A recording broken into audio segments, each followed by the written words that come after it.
Let's continue our learning in Meshivat Nafesh, restoration of the soul. We're on the Hey Shvat, 5th day of Shvat, corresponding to the 31st day of January, the year 5778. No, 77. I'm jumping ahead of you. I'm really in a hurry. And make our kashrus harayim mikasher tzmei batzmenu b'limud Torah zu l'kol hatzadikim ha'ametim she'v'reinu l'kol hatzadikim ha'ametim shochnei afar kedoshim asher b'tzema prat Rabbeinu kadosh tzadik yisod olam nachal navei mikol chochma Rabbeinu Nachman ben Figya nanach Nachman Yuman zchusam again len l'kol Yisrael. Amen. May it be will Hashem and the schus of this learning may be should send healing for everybody who needs healing. Chaim David ben Chana Golda amongst them, and Abraham ben Tzina, and anybody else who needs healing, but especially please Hashem in this time of Ksar for our brothers in Ammon, please send salvation, Yeshua, so that there should be righteousness and goodness that happens for your people, and that righteousness and goodness, once it shines in your people with love and goodness, and we return to our intimacy with you, then it should shine to the rest of the world as well, so people can start feeling safe and happy and good at all times. Can you hear it sound? All right, let's go. Look at Perek Ches, chapter 8. He says, Od Eitzah, when we're talking about that we have to, how do you deal with going from level to level? How do you deal with the new attacks of the darkness, the heavy forces, the forces of obstacles, the things that make us either from external obstacles trying to come to any type of holiness, the external things that happen like unexpected, somebody starts to chew your ear off about something, and you can't really get away, and it makes you late for your learning, that you're involved in this in a learning together with people that are also doing the Emunah pathway and going from level to level. These are the external miniyot that happen. The internal miniyot are the pains and the heavinesses and the distractions and the confusions and all the types of things that make us lose focus and forget our awareness of Hashem and our desire to serve Hashem with a full heart, with a full spectrum heart. So how do you deal with what's a piece of advice for this? How do you deal with that heaviness? How do you deal with those obstacles? Okay, that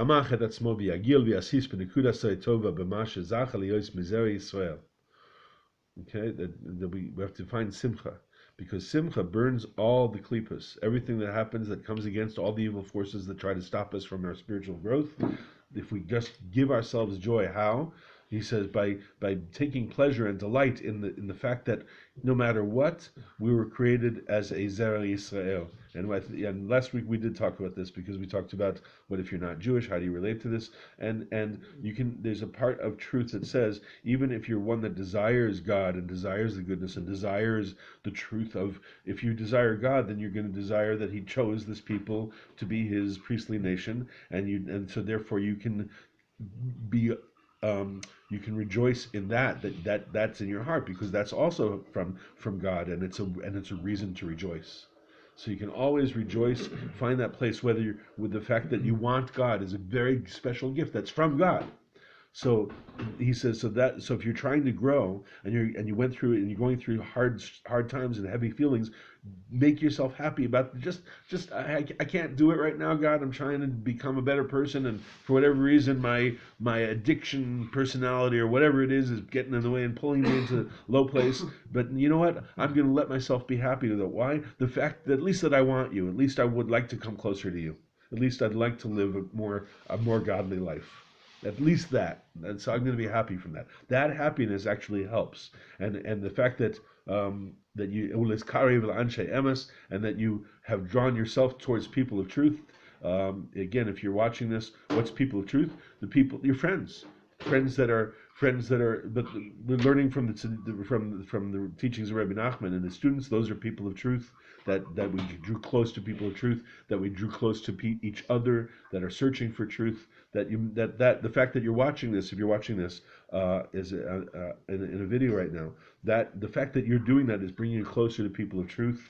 We have people that, and that's what we want to find. And especially the teachers and the leaders that are true leaders and that are teaching the teachings of the true tzaddikim and bringing us on the path of truth. To be happy, that be very happy that you have any type of connection with any type of person like that. That's a reason for joy, because God doesn't have to give you that. There's nowhere is it written God has to do anything, and the fact that He gave you any type of connection with anybody who's trying to come to truth, is a reason for rejoicing.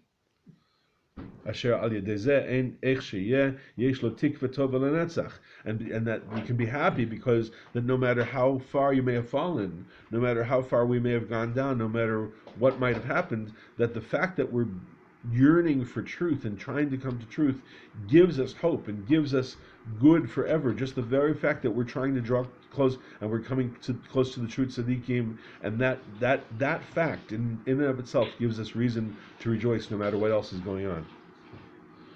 And through this, the Allah simcha azot, and this simcha that you brought yourself to by paying attention to even that little point of why you should rejoice, that little simcha, hu mishaber klipos, shehem amenios, shebechol darga.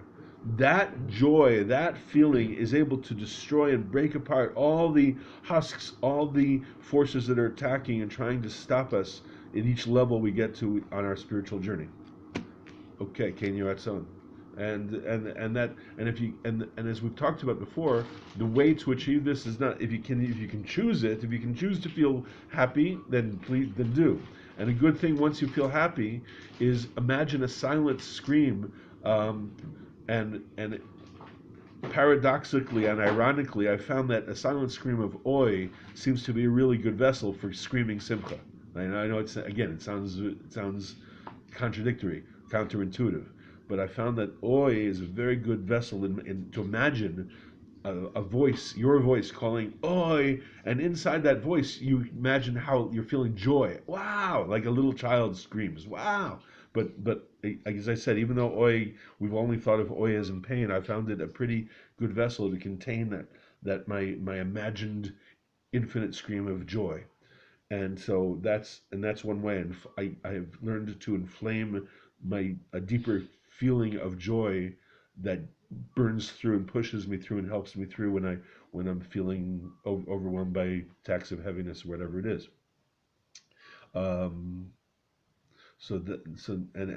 then also another important point: if you, God forbid, can't feel any type of joy like that, you ask Hashem for that. You tell Him the truth. Hashem, I know I'm learning this. There's an advice that I should feel joy in my nakuda tov, and my good point that I'm connected to you and that I'm connected to holy, true people, but I can't feel that. So I'm begging you, please open my heart that I should be able to feel some joy. Okay, so that's always the ultimate advice, to ask for everything that we learn in these Torahs, everything we learn in these teachings, to turn it into prayer. Okay, good. Questions, comments? Good. Next chapter Perek Tet, chapter 9. Kishemischazik mishaber hamanius. When a person does do this, applying these pieces of advice, whether it's giving tzedakah, whether it's being joyful, whether it's screaming to Hashem, whatever it is, when a person does merit to break through the obstacles, v'kol pam oleh l'madrega hashni'a agvoha yoser lefi b'chinasa. And each time, therefore, when we break that obstacle, we come to the next level, whatever it is. By the way, what is the next level? The next level might be that you're able to remember Hashem 5% of your day instead of 2% of your day. To feel something in your heart towards Hashem, even one time a day. Let's say we're not used to doing that, so maybe one time a day, I got to the point where I can remember, oh, Hashem is creating this moment brand new for the good, and it's only good. Wow, let me feel the joy of that for a moment, and so that might be the new level. So each levels they're not necessarily like concrete things actually not necessarily. They're not. The levels are not something you can say, this is the concrete level I got to, this is the concrete level I got to. I take that back. There is that too. But generally for each person, there's levels is about what I'm able to do a little bit more, a little bit more, a little bit more. A little bit more Kedusha, a little bit more awareness, a little bit more connection, a little bit more presence. All right, so each time, though, a person does break through to any type of new level, what happens? בזה עושה טובה גם לחברו שהוא עומד באויסה מדרגה שהוא נכנס בה עתה. What he does is he does a great favor for his friend who's actually occupying that level. See, whatever level we get to, there's always somebody's embodying that level. It's a constant elevation of spiritual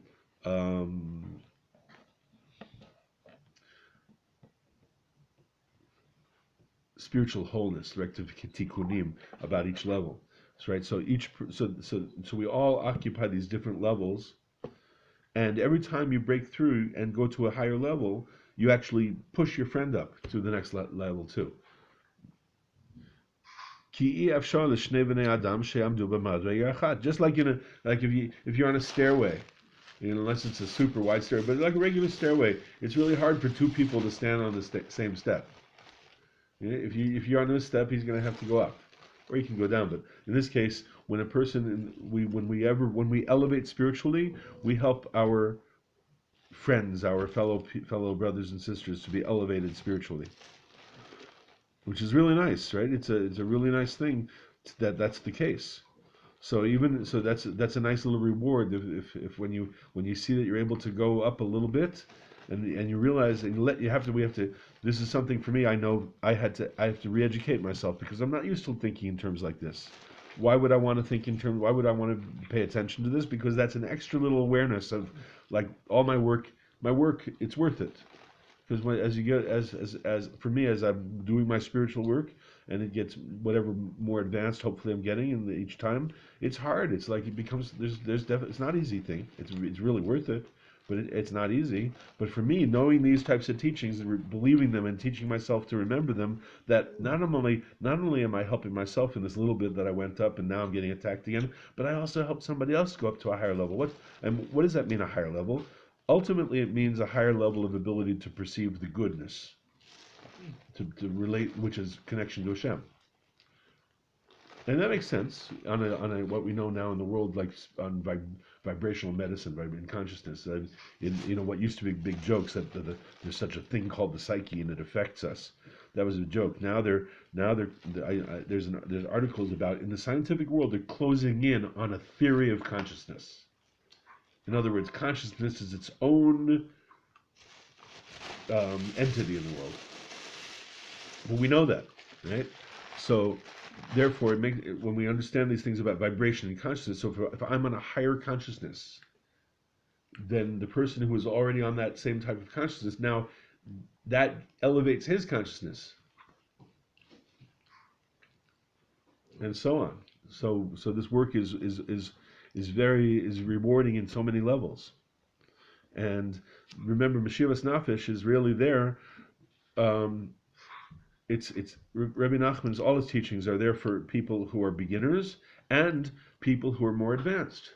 Because Rebbe Nachman said, listen, I got to these exalted levels because I applied these ideas of how to pray and how to yearn and how to strengthen myself and give myself credit and recognize that the only reason I was getting clobbered now is because I made another growth, and that's wonderful, and then I'm helping other people to grow more and that's what he wants. He's telling us that that we have to have this in our minds so that as we grow, we continue to have the advice and the ammunition with which to continue to want to grow, because people get tired, especially if you get clobbered each level, like he's talking about.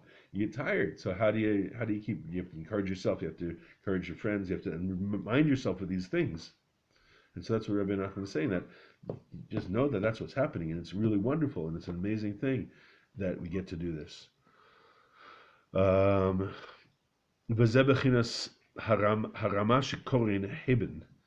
that this is a level. This is a level of existence called elevating. This quality where one person can elevate and does elevate another. Now, another piece. It's in that, and since this is the same chapter, we have to understand what is the connection here. That when a person says that when a person sees that he suddenly finds himself overcome by thoughts and and um, and fantasies of sexuality. Okay, V'hu meshaber hatava so, and then he breaks that tava. He breaks that thought and that desire for that type of pleasure.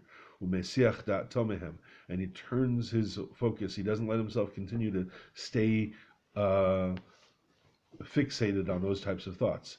V'zehu ikr tshuvaso. So this is his main tshuva. Okay, so that's why we're talking. He talked generally about that. You're gonna get, each time you go up, you're getting clobbered, and you got to know that you're helping and you're elevating. Now know that what's going to happen as you elevate, especially as you help other people elevate, all of a sudden you're going to get thoughts of licentiousness. Because why?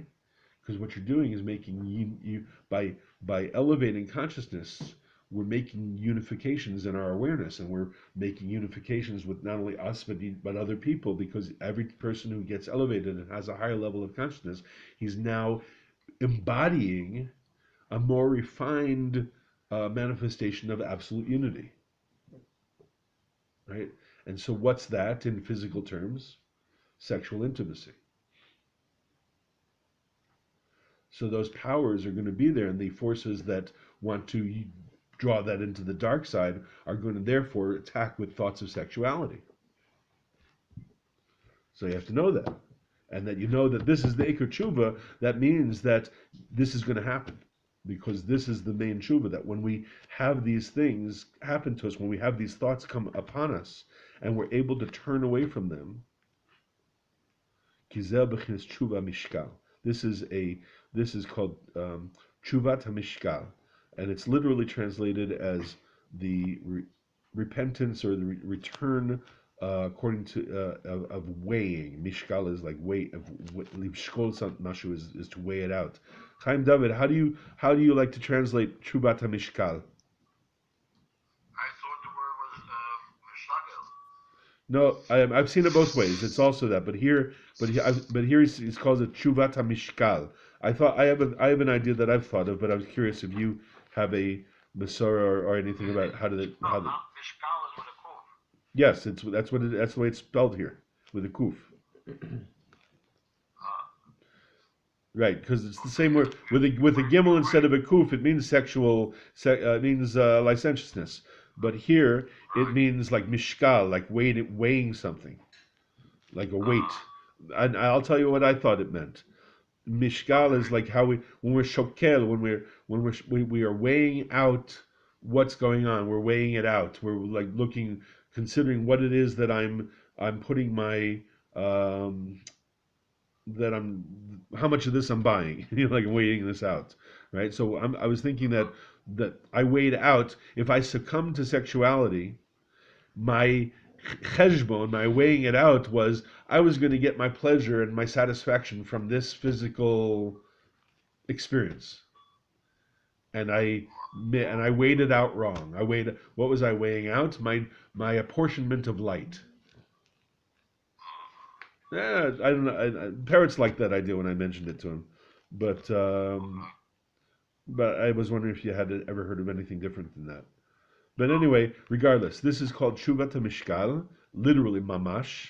It's literally the way when a person does this, and his main and it's I'm sorry, I skipped a few words. V'tikunu al pagam brit pagam mikodem kol echad kfi inyano, and this particular tshuva, when we do succeed in turning our awareness of the thoughts away from the sexual desires that come upon us, this is the main tshuva and the rectification on whatever blemish in the sexual covenant we might have made up till then, each person according to his own level. Now, what does that mean? It means, so obviously on the most coarse level of blemishing the sexual covenant is having sexuality or masturbation or any of those types of things that are actually involved in the sexual act.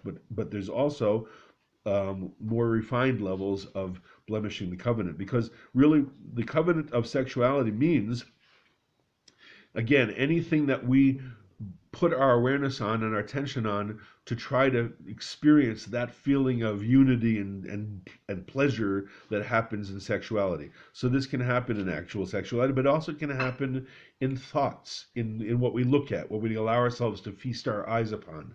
It happens in speech. What we allow but when we get involved in speaking because it feels so good to say all this gossip, right? That's the same. That's also pagama bris, right? So therefore, that's what it means. Each person according to their own level or their inyan of their pagam. But so when we get to the point where we're doing tshuva on this, so we go from level to level. There's going to be these thoughts that come upon us, each person again on his own level, and that when we do that tshuva, when we turn our awareness away from that, that is the main fixing of all the times that we might have made a blemish in this intimate relationship with the Creator from in the past. V'zeh b'chinas tshuvas hamishkal mamash, al kein al yipol b'dato k'shero shemizgabrin alav hirorim ra'im. Therefore, and that's the connection here. So you have to understand that, just like we said in the general, that as you go from level to level, you're going to get hit by klipas, all sorts of husks. In particular, you're going to get hit by thoughts of sexuality and things like that. So if and when that does happen, don't be discouraged. Don't be discouraged. Do you think, I'm thinking I'm getting more and more religious, and here I am falling right back into those old lustful ways. And people get discouraged from that because they think that, oh my gosh, I'm still no good. I'm still not holy. I'm still a disgusting person. That's what happens with people. What the evil inclination wants us to believe. So don't be discouraged when these disgusting thoughts might come upon us. Ki adarava, because it's really counterintuitive. It's the other way than what you think. Ki zeh daika tikuno v'teshuvato. This coming upon you of lustful thoughts is your rectification and your tshuva. Because if you don't get those thoughts, you don't have the chance to turn yourself away from them. And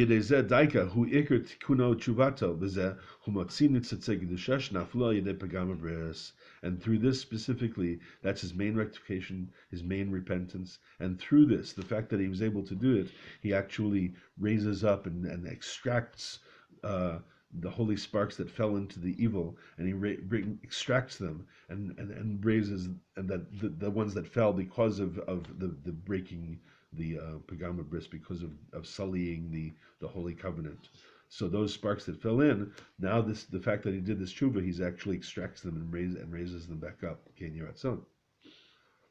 so this is a really important thing, especially in our time, because everybody knows, according to their own experience, how sexuality is so deeply ingrained in the society, and how it's very hard to shield oneself. But he's saying even more so. I think Rebbe Nachman, I'm sure he's talking even in his time when it wasn't so blatant. He says it himself. He says early on he had temptations. He had sexual opportunities for sexuality, even in the time when sexuality wasn't so blatant.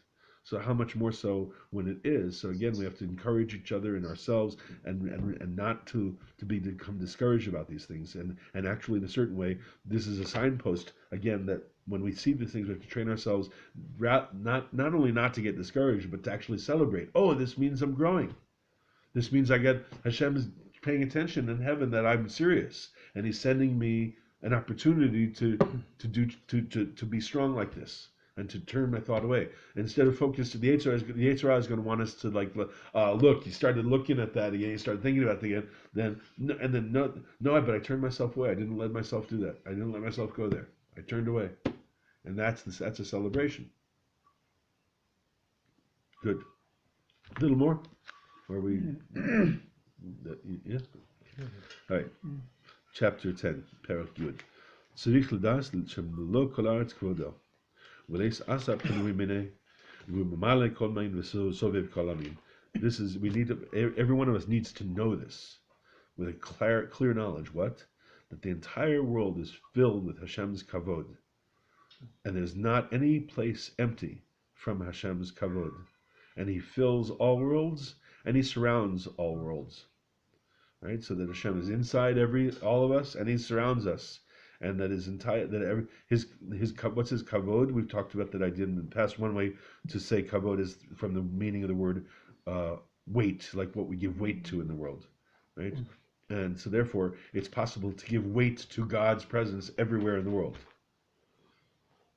ואפילו מי שעוסק במשא מתן בגויים לא יוכל להתנצל ולומר אי אפשר לעבוד את השם יזברך מחמס אביוס וגשמיוס שנפל תמיד עליו.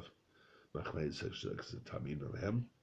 And even the person who deals in business dealings with non-Jews, and again, because I know there's a lot of non-Jews that are watching this, so I want you to be included. It means that even if you're involved with people who are very coarse, and you should, but and I want you to be. I've heard people be offended by like, oh, Jews call us the goyim. So I want you to. It's an opportunity to recognize that when it says that, it really means people who are very coarse, without sensitivity, very like human animals. And back in the times, older times, there was much more of a clear. You could recognize who those people were.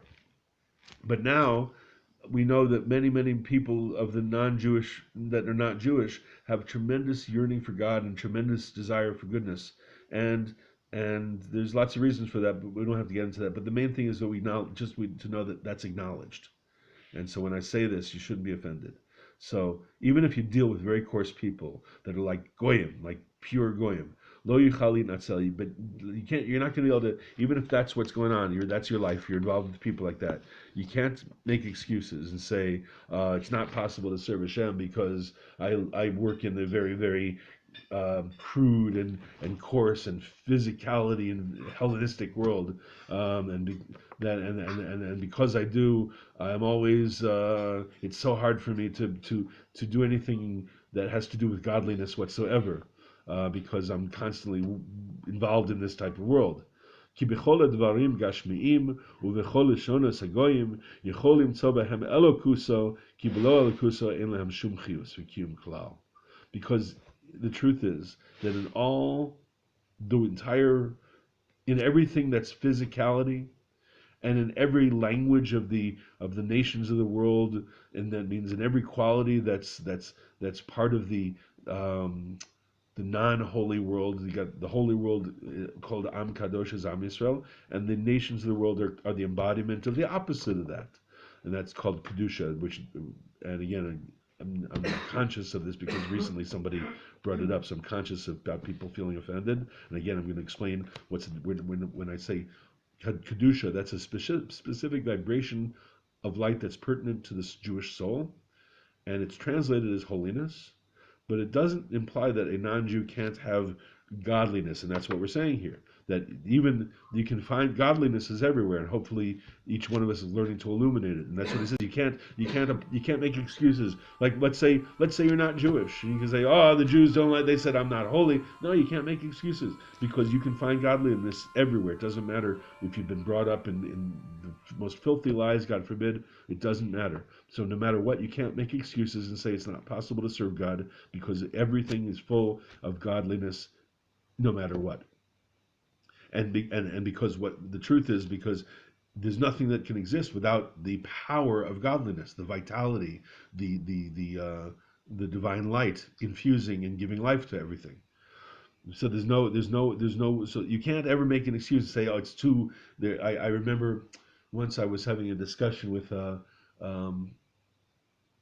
couple of little on a bus. I was on a bus, and we were sitting next to these Arab boys, and they were Arab Christians, and they were like 10 and 8, and you could see they were very worldly, and we were having a conversation just about like what's going, like they were interesting. They were very like curious and asking things, and so we were talking about God, and that the idea that God is everywhere. And these two boys were like very, very into that, and they said, but there's religions that believe that God isn't everywhere. And they said, really? And he said, yeah, because there's certain religions that believe like hell. There's such a place called hell that doesn't have God. And they understood what I was saying, and I said, but that doesn't make sense, does it? And they said, no. So uh, I'll never forget that, because right after that, their grandfather, um, he was sitting further up in the bus, and he was like an Arab Christian, didn't speak English, but he, I guess, picked up what was going on, because he comes back and he says, "We don't do that with each other's kids." And yeah, okay, yeah, I guess, I'm sure he had a point. Yeah, it wasn't something I'd really intended to do, to try to change children's way of thinking about godliness, but that's what happened. It was an interesting episode for me. Anyway, so but there are people who believe that. The point being that there are people that believe that there are places in this universe that are devoid of God. God forbid. And so that's false, because nothing can exist without the infusion of divine light. רק כל מה שמדרגה יוסר תחתונה, אזי אלוקוסו שם בצמצום גדול ומלובש ומלבושים יותר. So, in other words, so it does seem to our five senses, if you look around, it seems like there are places that are evil that must be devoid of godliness. But he says no. It's that in each lower level, the more coarse, the more crude, the more dark, the more physical, the more lustful the place is, because that's the more that godliness is constricted there, and the more it's covered up with garments that are the different things that are going on in that place, in those places. Tov, Baror, good, clear for everybody. All right, I think that's gonna make it call it for tonight. So God exists in Gehenna? Say it again. God exists in. It can't exist. Gehinnom, the valley of here they are, right? You ever thought of that? What is Gehinnom? It's a transition period between this world and the world of truth. Gehenna is the part of that, but it's a transition part. So we go through the valley of here they are. That's what it literally means, doesn't it? Gehinnom. So why is it called that? So I thought so one of the reasons going through learning these teachings have made me draw a couple of conclusions about the nature of this existence. Certain things Rebbe Nachman teaches about that we get. Why do we keep getting clobbered by heaviness and things like that? What is that all about? And I realized that one of the reasons we're here is to experience constriction, because Hashem wants to give good. The highest reason that we know about why God created the world, that the sages teach us, is to bestow good. And people usually get caught here because they look at this world, which is full of not good, God forbid, and they like, this is the good that God wanted to create good. No, not here. Forever. Good, eternal, infinite good. Now here's the catch. Anybody knows that if I want to give you good and I give you something that you don't appreciate as good, then I haven't really succeeded in giving you good, not from your perspective. Right? And how do we appreciate something? Only by experiencing its opposite, experiencing its lack. So you can't appreciate good until you what? Experience the absence of good, or evil, or bad, or constriction. So, but the Creator is also compassionate. He knows that we can't, He wants to give us an experience of darkness and evil and constriction, but He also knows that you can't just handle pure evil and constriction.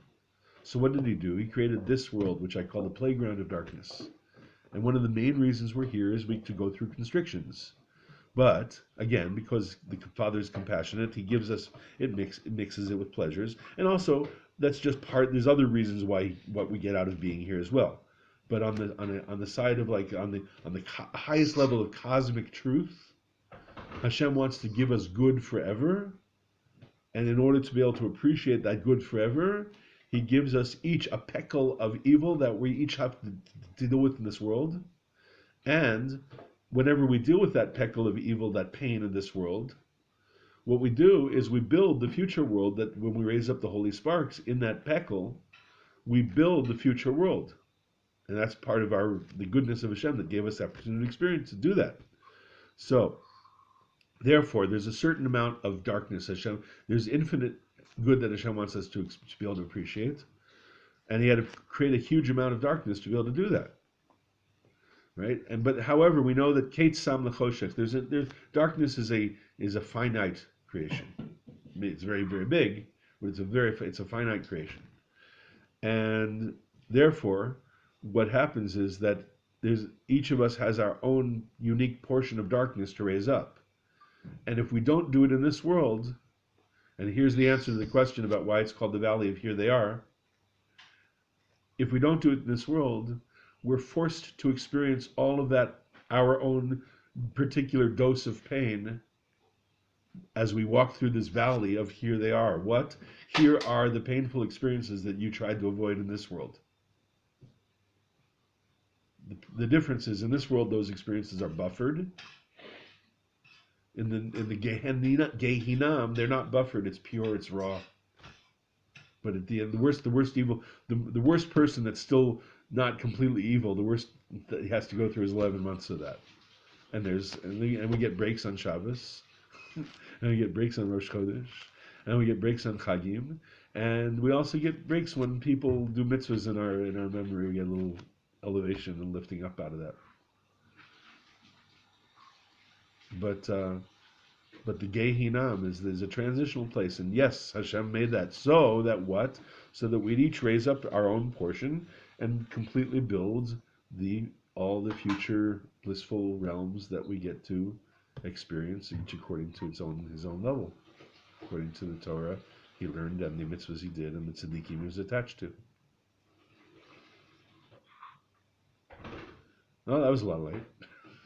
I hope you enjoyed this.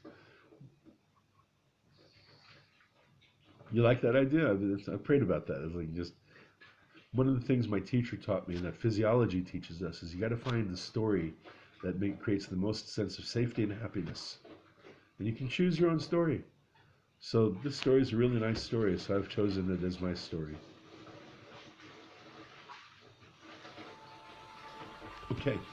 Thank you very much. Thanks, Avram, for hosting it. God is present in all places.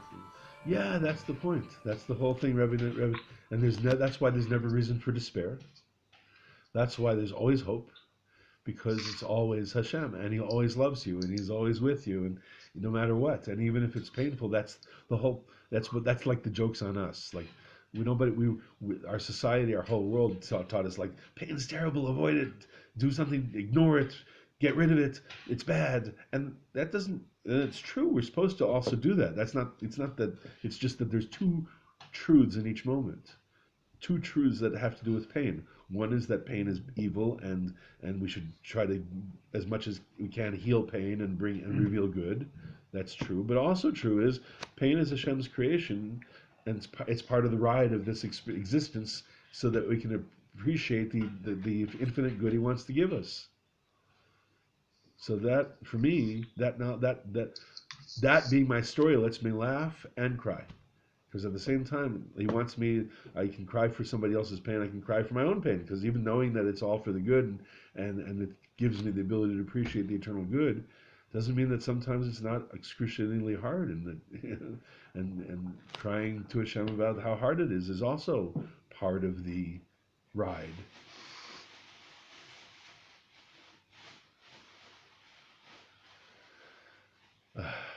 Okay. Anything else? Others? Yes, Hashem's with us all the time, and that's it's toughest to know that when we're uncomfortable. And to me, that's one of the biggest lessons I've been trying to teach myself, is to, even if we're not asking for discomfort, but if chas v'shalom, God, something happens that's uncomfortable, if I can keep my awareness of this belief, it helps me maintain my simcha and my safety, which physiologically, it turns out, are the very things that are needed for healing to happen on a natural physiological level. So I choose the story that's going to keep me the happiest and safest, so that for its own spiritual truth, but also for this ulterior motive, because it happens to trigger the very physiology that's most effective for healing. Good. Thank you again. And Bez Hashem, next Tuesday, just be aware, because by the time you'll see this next Tuesday night, hopefully I'm going to get it uploaded. I've been a little bit lax in this, so hopefully you'll see these soon.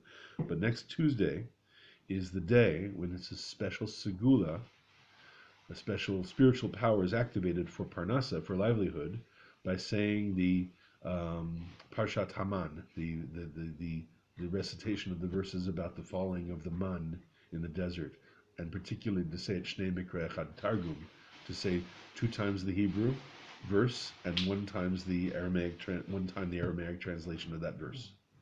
So that's the specific thing to try to do that on. It always happens on the Yom Shlishi of the week of Shabbat Shira and Tu B'Shvat.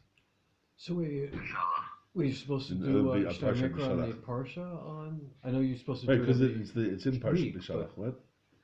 No, I'm saying the Shnei Mikra and Chad Targum on Parshat Haman, the verses of the man. Okay, yeah.